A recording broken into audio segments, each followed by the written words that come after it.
Bonjour, dans cette vidéo nous allons voir le fonctionnement du portfolio qui est intégré dans Moodle. Celui que j'ai choisi s'appelle ePortfolio, il a été fait par la société Exabis.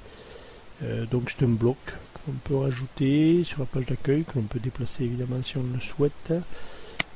Pour entrer dans les fichiers, évidemment de cliquer sur mon portfolio, et en fait il se comporte un petit peu comme le module Mes documents. C'est-à-dire que je peux créer des dossiers, ici appelés catégories. Je peux y incorporer des fichiers. Si je vais voir dans qu'est-ce qu'on peut faire avec un e-portfolio, j'ai des fichiers qui sont liés. Je peux aussi aller, par exemple, moi je me suis fait un portfolio sur la physique où là j'ai des liens. Parce que donc on peut rajouter des liens et on peut aussi rajouter directement des notes. Alors par exemple, on va regarder comment faire chacun de ces cas de figure. Si je veux rajouter une catégorie, il suffit que je clique sur catégorie, je donne mon nom à la catégorie,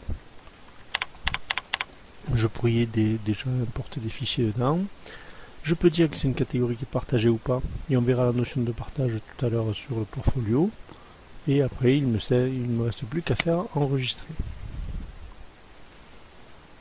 Et ma catégorie apparaît ici. Alors évidemment je peux la modifier à souhait ou la supprimer.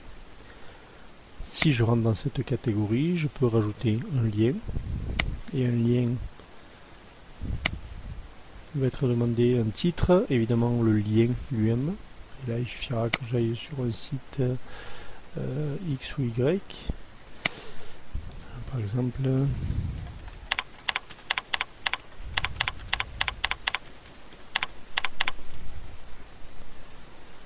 et je prends un lien pour les nouveaux programmes en physique-chimie chez Duscol et je peux aller regarder rapidement.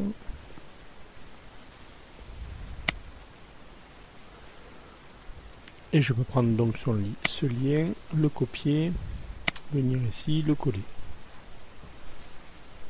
Je pourrais mettre du contenu, mettre une icône, je n'ai plus qu'à faire. Évidemment, je n'ai pas mis de titre, donc on me le signale de suite. Et je n'ai plus qu'à enregistrer, et mon lien apparaît, je n'ai plus qu'à cliquer dessus pour revenir sur la page qui m'intéresse. Dans ce cas de figure, je vais évidemment le supprimer. Dès que je supprime, par contre, il me refait revenir sur la page d'accueil. C'est un des défauts de ce portfolio.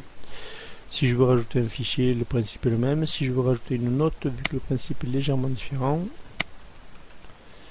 je mets ceci, il n'y a pas d'URL ou quoi que ce soit, et là je peux taper directement le texte ou le document que je veux, sachant que ce petit bouton me permet d'avoir accès à des options complémentaires, surtout utile en traitement de texte. Il y a un petit éditeur d'équations, il y a de quoi rajouter des images, de quoi rajouter des fichiers vidéo ou des animations, et même de quoi mettre des liens vers des fichiers ou des liens tout simplement. On peut même, pour ceux qui le souhaitent, faire du code HTML. Donc, tout ceci nous permet de mettre un document rapidement sur ce portfolio. L'intérêt du portfolio par rapport au gestionnaire de documents personnels qui est intégré dans Moodle, c'est qu'ici, vous pouvez dire « je veux partager ». C'est-à-dire, je vais prendre la catégorie test, et je vais dire c'est une catégorie que je vais partager. Il va falloir que je dise maintenant à qui je veux la partager. Lui il me propose évidemment uniquement les personnes qui sont associées à des cours où moi je suis associé. Donc évidemment plus j'ai de cours, plus je peux avoir de personnes avec qui je peux être associé. Donc là on s'aperçoit de tous les cours où je peux être et donc des personnes où je peux associer avec qui je peux associer ce portfolio. Ça permet par exemple de pouvoir avoir un dossier partagé dans le cadre d'un EPI, entre enseignants tout simplement, ou pour les élèves qui travaillent en groupe, d'avoir un dossier partagé.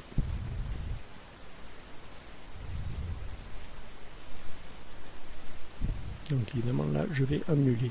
Évidemment moi j'ai une liste relativement longue de cours. Et le principal intérêt, on va dire, de ce portfolio, c'est donc de pouvoir faire du partage de documents, et ça permet aussi, je dis ça parce que ça m'est arrivé assez fréquemment, lorsque des élèves travaillent en groupe, c'est un élève qui garde les documents du groupe, que ce soit sur une clé USB, que ce soit sur son dossier sur Moodle. Et la nuit, c'est qu'il n'y a que lui qui a le code d'accès, et ses camarades la fois suivante, alors que cet élève est malade, ne peuvent pas accéder aux documents pour pouvoir continuer le travail. Ce sera la même chose si c'était des documents papier que seul l'élève possède. Là, ça permet de pallier à ce problème sans avoir besoin d'autres identifiants sur des plateformes X ou Y de type Google Drive ou SkyDrive. Voilà. Bon, ben c'est à peu près tout pour le portfolio. Je ne vais pas rentrer dans le détail absolu. On va dire que le grand principe à connaître, c'est je crée des dossiers, je peux créer des liens, je peux importer des fichiers, je peux créer directement des petites notes.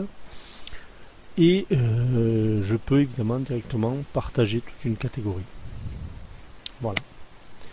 Donc merci pour cette écoute et à bientôt dans une autre vidéo.